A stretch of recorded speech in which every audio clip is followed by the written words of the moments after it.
যখন শিবের মাথায় জল ঢালবো, মহাদেবকে পুজো করি, তখন আমরা চিন্তা করি আমাদের যেন ভালো ভালো কি কি বলো, ভালো ভালো বর হয়।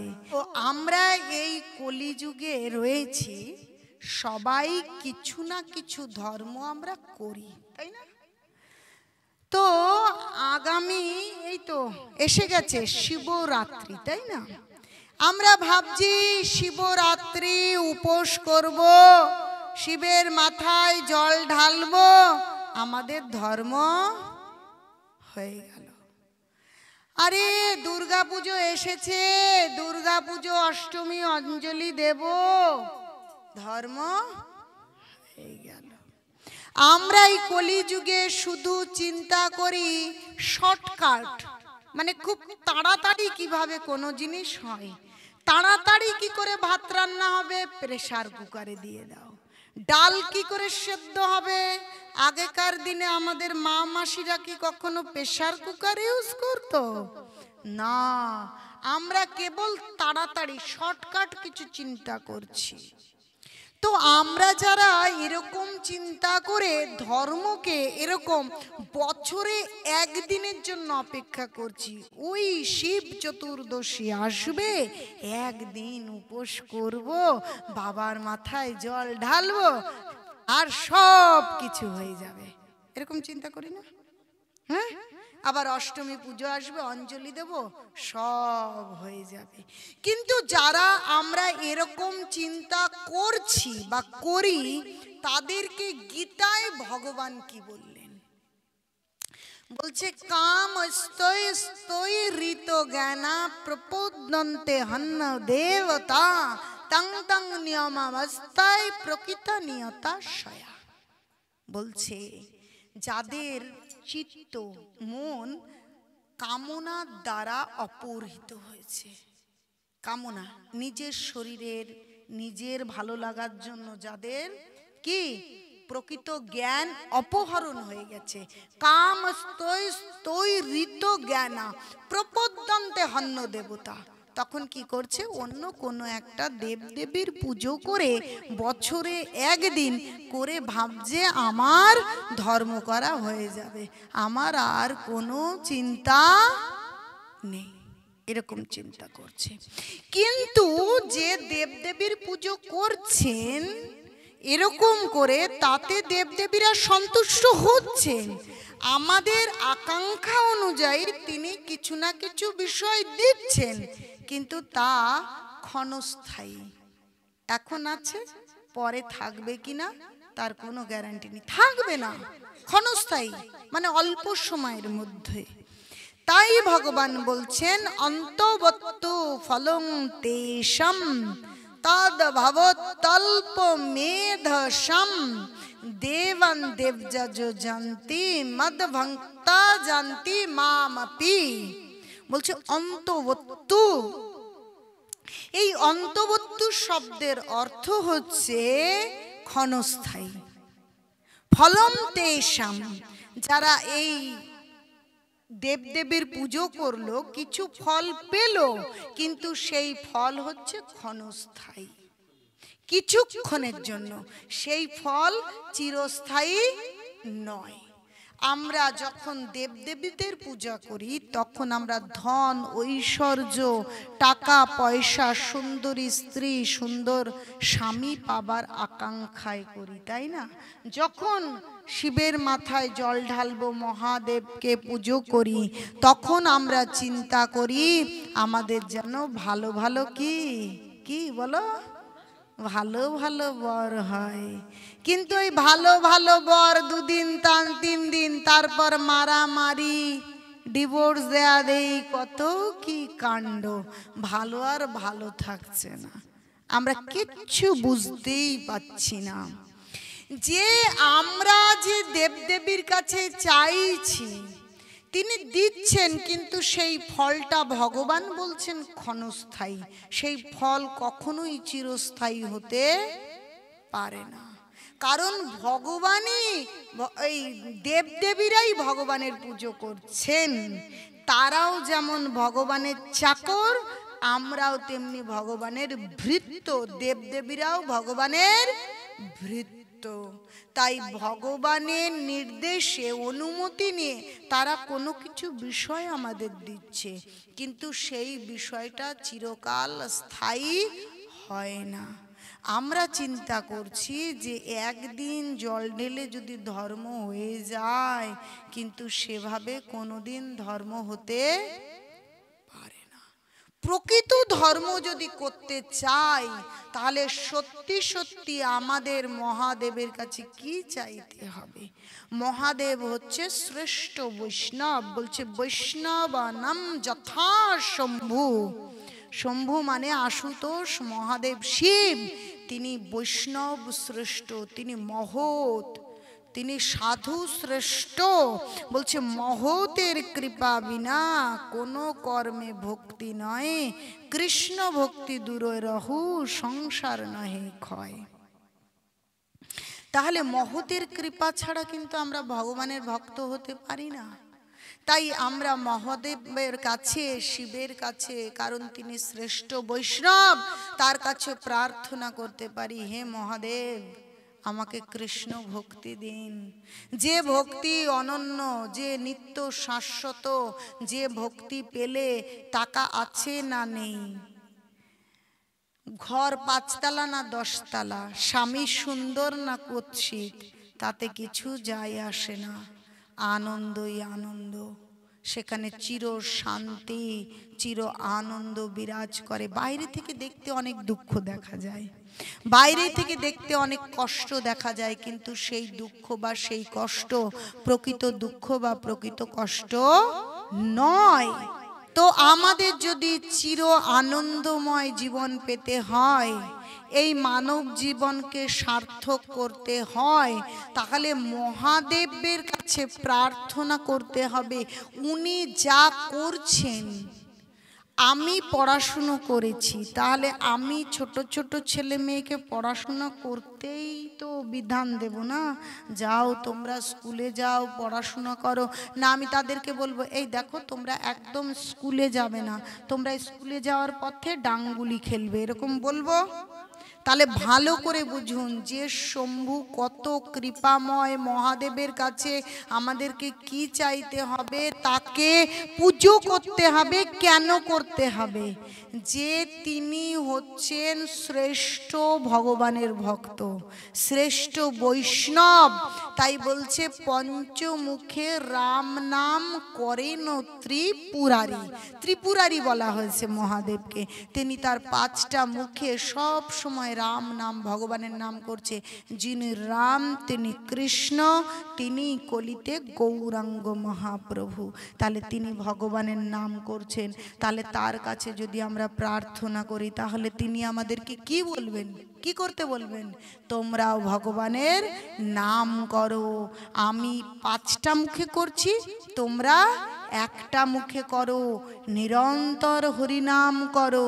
কিন্তু আমরা প্রকৃত শিবের পুজো কি, মহান ভক্ত শিব কি বলতে চাইছে আমরা কিচ্ছু জানি না। শুধু ভাবছি শিবের পুজো করলে বুঝি গাঁজা খাওয়া যাবে, আজে বাজে আচরণ করা যাবে, এটা তো অনেক সহজ। ও বাবা, কৃষ্ণ ভক্ত হতে গেলে আমিষ খাওয়া যায় না, তুলসী মালা পরতে হয়, তিলক পরতে হয়, একাদশী তিথি করতে হয়। না না, আমরা শম্ভুর ভক্ত হব আর ভাঙ্গাজা খাবো, যা মন চায় মন মানি আচরণ করব। এরম চিন্তা করছে কলিযুগের মানুষ। কিন্তু আসলে শম্ভু আমাদেরকে কি বলতে চাইছে আমরা কেউ বুঝতে পারছি না। তিনি হচ্ছেন আশুতোষ। আশুতোষ শব্দের অর্থ হচ্ছে খুব সহজেই তিনি সন্তুষ্ট হন এবং বর প্রদান করেন। তিনি যারা ভাং গাঁজা খায়, এরকম অধপতিত মানুষকেও কৃপা করে কৃষ্ণ ভক্তি দান করেন। তার মানে কি তার ভক্ত গাঁজা খায়? কথাটার মানে ভালো করে বুঝবেন যে তিনি এত কৃপাময়, যারা ভাং গাঁজা খাওয়ার মতন অধপতিত খারাপ, তাদেরকেও তিনি কৃপা করে ভক্তি দান করেন। তার মানে কি তাই হলো? না বুঝলে ভালো করে বুঝবেন। লোকে বলে শিব ভক্ত মানে তো একটু গাঁজা খেতে হবে, একটু ভাং খেতে হবে, এরকম বলে, কিন্তু আসলে বিষয়টা সত্য নয়।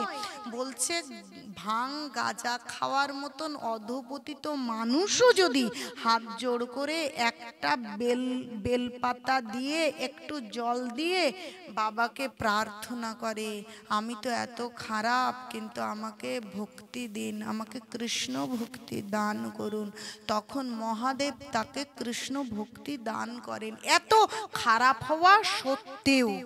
এই কথাটা বোঝাতে চেয়েছে। কিন্তু আমরা কলিযুগ, আমরা মনের বেগের কারণে বলছি ও শিব ভক্ত হলে তো একটু নেশা ভাঙ করা যাবে, তাহলে এটাই ভালো, আমি বাবা শিব ভক্ত হয়ে যাই। কিন্তু প্রকৃত যিনি শিবের ভক্ত তিনি ভগবানের নাম করবেন, কারণ শিব এই আদেশই দেবেন। তিনি জীবন চক্রবর্তীকে এরকম আদেশ দিয়েছিলেন যে তুমি সনাতন গোস্বামীর কাছে যাও আর জীবনের শ্রেষ্ঠ ধন নিয়ে আসো। সনাতন গোস্বামীর কাছে গিয়েছিল জীবন চক্রবর্তী, তখন সনাতন গোস্বামী সেই পরশ পাথর দিয়েছিল জীবন চক্রবর্তীকে।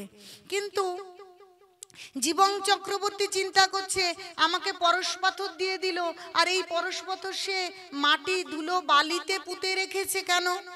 মানুষ দামি পাথর, সোনা দানা গয়না কত লুকিয়ে রাখে, যত্ন করে রাখে, আর এই এত দামি বস্তু ধুলো ময়লার মধ্যে রেখে দিয়েছে, তাহলে তো এটা দামি বস্তু নয়, আমাকে তো শ্রেষ্ঠ ধন দেয়নি।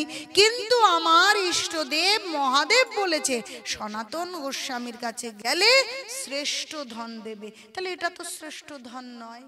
তখন আবার পিছন ফিরেছে, গিয়ে সনাতন গোস্বামীকে বলছেন প্রভু প্রভু আমাকে শ্রেষ্ঠ ধন দিন, আমার প্রভু বলেছে আপনার কাছে নাকি শ্রেষ্ঠ ধন আছে। বলছে আপনি নেবেন শ্রেষ্ঠ ধন? বলছে হ্যাঁ নেব। বলছে তাহলে ওই পরশ পাথরটা ওই কুণ্ডের জলে ফেলে এসো। আপনারা পরশ পাথর মানে বোঝেন? মানে লোহাকে স্পর্শ করলে লোহা সোনা হয়ে যাবে, কাঠকে স্পর্শ করলে সোনা হয়ে যাবে, সেই পরশ পাথর কুণ্ডের জলে ফেলে দিয়ে ডুব দিয়ে যখন এসেছে তখন বলছে দু বাহু তুলুন, আরে দু বাহু তুলুন আর বলুন হরে কৃষ্ণ কৃষ্ণ কৃষ্ণ হরে হরে, হরে রাম রাম রাম হরে হরে। এই দামি সম্পদ সনাতন গোস্বামী জীবন চক্রবর্তীকে দিলেন। এই সম্পদ এত দামি সম্পদ, বাইরে থেকে টাকা পয়সা সোনা দানা অনেক জমি বাইরে থেকে দেখা যায়, কিন্তু ওগুলো কি কিচ্ছু সঙ্গে যাবে না। আজকেই মারা যান দেখেন তো, এক রত্তি এক রঞ্চ কিচ্ছু কি সঙ্গে যাবে না। হয়তো এখানে কোটিপতি, হ্যাঁ মৃত্যু হলো, তারপর একটা টিকটিকি হয়ে গেল, তাহলে ওই কোটিপতির কোটি কিছু হবে? কোনো কাজে আসে? একটা টিকটিকির টাকা কাজে আসে? একটা আরশোলা হয়ে গেল, কাজে আসবে?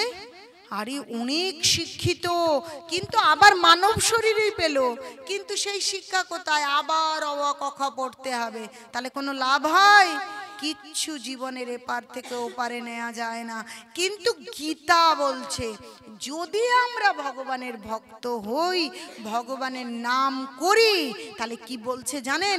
অনন্যশ্চিন্তায়ন্তমাং যে জনা পর্যুপাসতে তেষাং সতত যুক্তানাং তেষাং নিত্যাভিযুক্তানাং ভজতাং পিতে। এই তেষাং নিত্যাভিযুক্তানাং যোগক্ষামং বহাম্যহম অনন্যশ্চিন্তায়ন্তমাং যে জনা পর্যুপাসতে তেষাং নিত্যাভিযুক্তানাং যোগক্ষামং বহাম্যহম। তার সমস্ত কিছু ভগবান রক্ষা করে, তার সমস্ত কিছু বহন করে নিয়ে যায়। তাই কেউ এই জগতে ধনী, কেউ গরিব, কেউ বড় ঘরে জন্মগ্রহণ করে, তাই না? কারো বিয়ে হয় ধনী বাড়িতে, কেউ আবার সব ভালো, কিন্তু কোথায় কি বিয়ে হলো, কেবল আর্থিক কষ্ট। এই যে এই বিষয়গুলো আমরা কেউ বুঝতে পারি না, যে একজন ধনী একজন গরিব, একজন সুন্দর একজন কুৎসিত, এত আলাদা আলাদা কেন? আর আমরা কেবল কষ্ট পাচ্ছি। এই সমস্ত কিছু আমাদের পূর্বের কর্মফল। সেখানে যদি আমরা হরিনাম করি তাহলে ভগবান সব কিছু বহন করে নিয়ে আসে। যেমন আপনাদের এখানে ধরুন একটা রজনীগন্ধার ক্ষেত, যখন বাতাস ওর উপর দিয়ে আসবে, কি কি নিয়ে আসবে? সেই সুগন্ধ বহন করে আনবে। তাহলে আমরা যদি হরিনাম করি তাহলে সেই হরিনাম কখনো নষ্ট হয় না। সেই হরিনামটা কি করে?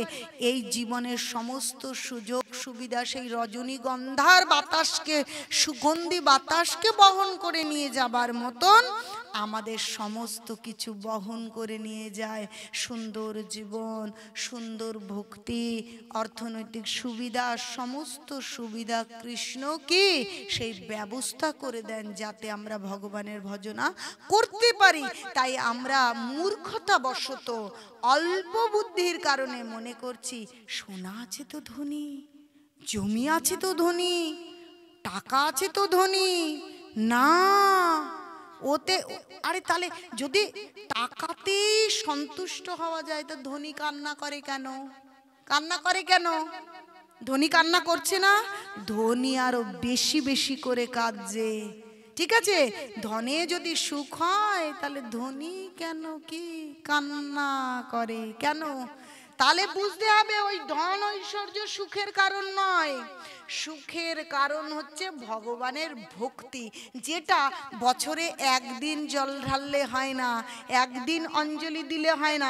একদিনে যদি হয়ে যাবে, আজকে খাবো কালকে খাবো না, একদিনে তো হয়ে যাবে যে আমরা একদিনে ধর্ম করে ফেলবো।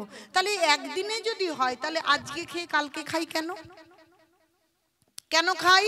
ওইভাবে কখনো হয় না। ধর্ম প্রত্যেক দিন করতে হয়, প্রত্যেক মুহূর্ত প্রতিনিয়ত করতে হয়। এখন সেই ধর্ম আমরা কি করে করব? সেই ধর্ম এই শম্ভু মানে মহাদেব, তিনি সেই তার যে কাহিনী রয়েছে পুরাণে, সেখান থেকে আমরা জানতে পারি। তিনি বলছেন কি, ব্রহ্মা ভাজে চতুর্মুখে, হরে কৃষ্ণ হরে হরে, শিব জপে পঞ্চমুখে, হরে রাম হরে রাম। ব্রহ্মা ভাজে চতুর্মুখে, হরে কৃষ্ণ হরে কৃষ্ণ, মহাদেব পঞ্চমুখে, হরে রাম হরে রাম। তাহলে দেখুন বলছে, আপনি আচরি ধর্ম জীবের শিখায়, আপনি না কইলে ধর্ম শিখানো না যায়। তিনি নিজে হরিনাম করে আমাদেরকে দেখাচ্ছে, তোমরাও হরে কৃষ্ণ কৃষ্ণ কৃষ্ণ হরে হরে, হরে রাম রাম রাম হরে হরে নিরন্তর জপ করো, হরিনাম করো। নামাশ্রয় করি যতনে তুমি থাকো হো আপন কাজে। এমন নয়, আপনারা এরকমটা ভাববেন না, ওরে বাবা ভগবানের নাম জপ করব, ভগবানের ভক্ত হয়ে যাব, তাহলে বুঝি এই সংসার ছেড়ে চলে যেতে হবে। হ্যাঁ, সংসার হবে না, বাবা মা ছেলে মেয়ে সংসার হবে না। না, এটা কিন্তু শাস্ত্র বলেনি। আমরা সব ভুলভাল জানি, আর ভুলভাল জানি বলে যখন কেউ জপ করছে, কেউ গীতা পড়ছে, আমার মতন হরে কৃষ্ণ করছে, তখন তার পরিবারের লোকরা অশান্তি করছে, মারামারি করছে, এই বুঝি সব ছেড়ে ছুড়ে চলে যাবে, তার সন্তান থাকবে না, স্বামী থাকবে না। কিন্তু এরকমটা নয়, ভগবান এরকমটা বলেননি। বলেছে কৃষ্ণের সংসার করো, ছাড়ি অনাচার। ভগবানকে মাঝখানে রেখে সংসারেই থাকো, স্বামী থাকুক, স্ত্রী থাকুক, সন্তান সন্ততি থাকুক, বাবা মা ভাই বোন থাকুক, এই সংসারের থেকেই নামকে আশ্রয় করো। ধর্ম করবার জন্য সংসার ছেড়ে যাবার প্রয়োজন নেই। সংসারে থেকেই যখন সময় থাকবে তখন এরকম জপমালা নিয়ে জপমালায় জপ করতে হবে। আজকেই আপনারা জপমালা নেবেন। এসে গেছে আমাদের কি শিবরাত্রি এসে গেছে, আর কাছে প্রার্থনা করবেন, শম্ভু কৃপা করবেন। আজই জপমালা নিয়ে জপ করতে শুরু করবেন, দেখবেন শিব সন্তুষ্ট হবে। তার মাথায় জল ঢাললে একদিনে কতটুকু সন্তুষ্ট হবে জানি না, বেলপাতা দিলে কতটুকু সন্তুষ্ট হবে জানি না, কিন্তু যদি শম্ভুর সামনে আপনি হরিনাম করেন, শম্ভুর পদ আশ্রয় করে আপনি হরিনাম কীর্তন করেন, তাহলে শম্ভু আপনাকে কৃপা করবেনই করবেন। কারণ তিনি বৈষ্ণব শ্রেষ্ঠ। এই পৃথিবীতে যত বৈষ্ণব আছে, শ্রেষ্ঠ বৈষ্ণব হলেন কে? মহাদেব। তাই আমাদেরকে হরিনাম করতে হবে। কি করে হরিনাম করবেন আপনারা? আজকেই সবাই জপমালা নিয়ে যাবেন। বলবেন ওরে বাবা, আমরা তো মিথ্যে কথা বলি, কি করে জপ করব? কেউ বলবে আমাদের তো দীক্ষা শিক্ষা হয়নি, কি করে জপ করব?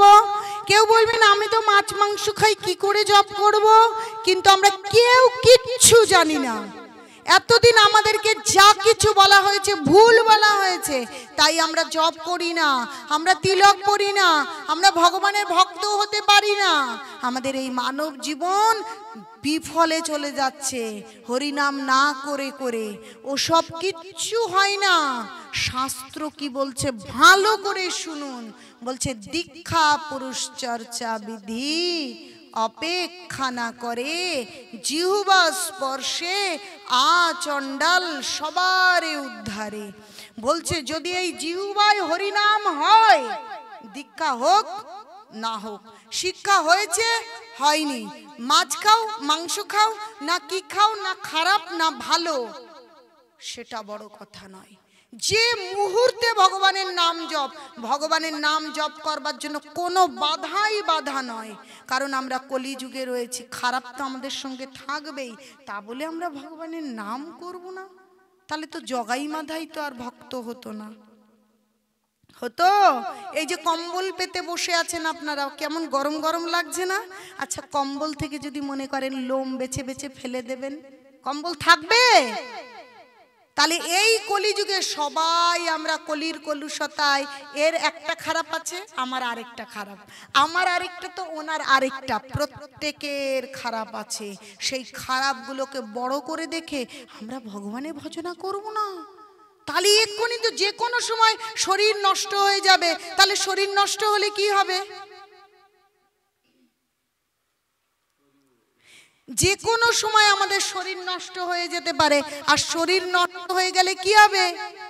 কোন শরীর পাবো জানি না, পশু পাখি কীট পতঙ্গ, তখন কি ভগবানের নাম করতে পারবো? তখন হরে কৃষ্ণ কৃষ্ণ কৃষ্ণ হরে হরে, হরে রাম রাম রাম হরে হরে না বলতে পারবো না গাইতে পারবো। পারবো কি? তাহলে কি আর দেরি করা উচিত? কারণ কার যে কখন মৃত্যু আসবে আমরা কেউ জানি না। অনেকে বলবে উরি তোমরা ছোট, তোমরা কেন জপ করো?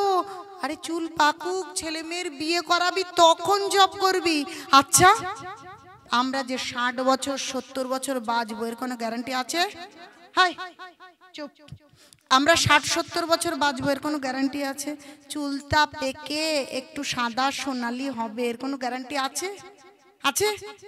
কেউ 10 বছরে মারা যায়, কেউ 20-তে, কেউ 25-এ, কেউ 50-এ, কেউ 100-তে। কখন এই শরীর ভেঙে যাবে? আর শরীর, এই মানব শরীর চলে গেলে অন্য শরীরে তো হরে কৃষ্ণ করা যায় না। তাহলে এই শরীর থাকতে থাকতে হরিনাম করতে হবে, নালে পরের শরীরে গিয়ে কষ্ট আর কষ্ট আর কষ্ট। হয়তো টিকটিকি, হয়তো ইঁদুর, হয়তো বাদুর, হয়তো আরশোলা, হয়তো গাছপালা, হয়তো বেড়াল, হয়তো কুকুর। কিন্তু এত সুন্দর মানব দেহ পেলাম, কিন্তু পেয়ে বুঝতে পারলাম না। শিবের মাথায় জল ঢাললাম, কিন্তু শিব আমাদেরকে কি বলতে চাইছে এটা কেউ বুঝতে চেষ্টা করে না। দুর্গা পুজো করে, কালী পুজো করে, আর ভেতরে কি, ভেতরে পেটি পেটি আসে না, আসে, নাম বলতে হবে। হ্যাঁ হ্যাঁ, কিন্তু মা ওতে সন্তুষ্ট হয় না। ধরুন আমি একজন মা, আমার ছেলে যদি ওরকম কিছু খায় আমার ভালো লাগবে? আচ্ছা, তাহলে উনি জগৎ মাতা, আমি তো একটা ছেলের মা, তাই না? আর তাহলে মায়ের সামনে যদি তারই মেয়েরা ছোট ছোট কাপড় পরে অর্ধেক নগ্ন অবস্থায় ওরকম নৃত্য করে সেই উত্তেজক পানীয় খাওয়া ছেলেদের আরো বেশি উত্তেজিত করে মাথা খারাপ করে দেয়, আমি মা, আমার ভালো লাগবে? ভালো লাগবে? মায়েরা কি করে, মেয়েদের এই ওড়না পর, ভালো করে ভালো জামা কাপড় পর, এরকম বলবে ভালো মা। তাহলে তিনি দুর্গা বা কালী যখন মাতা, জগতের মা, তার সামনে ছোট ছোট মেয়েদের নিয়ে এসে যেগুলো হয়, তাহলে মা খুশি হয়? এরকম পুজো করছি আমরা, এরকম ধর্ম করছি, এগুলো করবেন না। এখনো বুঝুন, হরিনাম করুন, প্রত্যেক দিন হরিনাম করুন। হরে কৃষ্ণ, সকলে দুবাহু তুলুন। হরে কৃষ্ণ কৃষ্ণ কৃষ্ণ হরে হরে, হরে রাম রাম রাম হরে হরে। ওইভাবে ধর্ম হয় না। তাই শাস্ত্র গীতা ভাগবতম বলছে ভগবানের নাম জপ করতে হবে। কিন্তু নাম জপ করতে বললে বলবেন ও সারাদিন করি, আমার পেটের মধ্যে হরে কৃষ্ণ। আমি বলি, আমি যখন বলি মা গো একটু হরিনাম করো, একটা জপমালা নাও, তখন বলি কি আমার হেডের মধ্যে হরে কৃষ্ণ, মানে জপ করবে না, মানে অজুহাত, জপ করব না। হ্যাঁ, কিন্তু সময় ওই বাড়ির বউ, ওই বাড়ির মেয়ে, সে বেলায় সময় আছে, সমস্ত কিছুর সময় আছে, কেবল ভগবানের নাম করবার সময় নেই। কিন্তু সময় যে কোন দিন ফুরিয়ে যাবে, কোন দিন আমরা ঘুমিয়ে পড়বো আর জাগবো না, এ কথা আমরা বুঝতে পারছি না। তাই সময় থাকতে আপনারা জপমালা গ্রহণ করবেন, কারো কোনো কথা শুনবেন না। এই বাড়ির, এই তোর নাম কি রে, এই অমিত দাসের মতন আরো ছোট ছোট বাচ্চারা জব করে, জব করাবেন, নিজেরা জব করবেন, আপনাদের জব করা দেখে বাচ্চাগুলো জব করবে, বাচ্চাগুলো জব করবে, তারা পড়াশুনো ভালো করবে। আর এরকম গার্লফ্রেন্ড বয়ফ্রেন্ড জোগাড় করবে না। গার্লফ্রেন্ড বয়ফ্রেন্ড জোগাড় করছে মানে কি, আজকেই ব্রেকআপ, ওই যে ব্রেকআপ ব্রেকআপ গান করে না, মানে আজকে মিল হলো কালকে ব্রেকআপ, আজকে মিল কালকে ব্রেকআপ, এরকম করতে করতে বিয়ে হচ্ছে। কিন্তু তাদের ওই স্বভাব রয়ে যাচ্ছে, আজকে একটা নতুন কালকে ব্রেকআপ, আজকে একটা নতুন কালকে ব্রেকআপ, এরকম স্বভাব হয়ে গেছে। বিয়ে করার পরেও সেই পূর্বের স্বভাব রয়ে যাচ্ছে, তখনও সেই তাই করছে। তাই ঘরগুলো কি ভাঙছে না, ডিভোর্স হচ্ছে না, জোড়াতালি দেওয়া থাকছে, কিন্তু সেখানে সুখের গন্ধ মাত্র নেই, শান্তি নেই, আনন্দ নেই। তার কারণ হচ্ছে বাচ্চাগুলোকে গীতা ভাগবতম পড়ানো হচ্ছে না, জপমালায় জপ করানো হচ্ছে না। এখন বাচ্চারা কেন করবে, বাচ্চারা কেন করবে? মা যদি না করে, বাবা যদি না করে, বাবা উল্টো পাল্টা করবে, আর ছেলে জব করবে, ছেলে শান্ত হয়ে থাকবে, নেশা করবে না, এটা কখনো হয়? তাই বাচ্চাগুলোকে যদি ভালো করতে চান, বড়রা আগে ভগবানের নাম করতে শুরু করুন। ওইসব নেশা, আজে বাজে যা অনাচার আছে, যখনই আপনারা হরিনাম করতে শুরু করবেন, তখন আস্তে আস্তে সেই বিষয়গুলো চলে যাবে। আপনারা এইভাবে করুন। আর শিব যে, মহাদেব যে খুব তাড়াতাড়ি সন্তুষ্ট হন এবং আমাদেরকে কি করেন, আমাদেরকে কৃপা করেন এবং আশীর্বাদ দান করেন। বলে না আশীর্বাদ আর অভিশাপ, এই রকম একটা কাহিনী রয়েছে ভাগবতমের 10ম স্কন্ধে 88তম অধ্যায়ে, বৃকাসুরের ভস্মাসুরে পরিণত হওয়ার কাহিনী।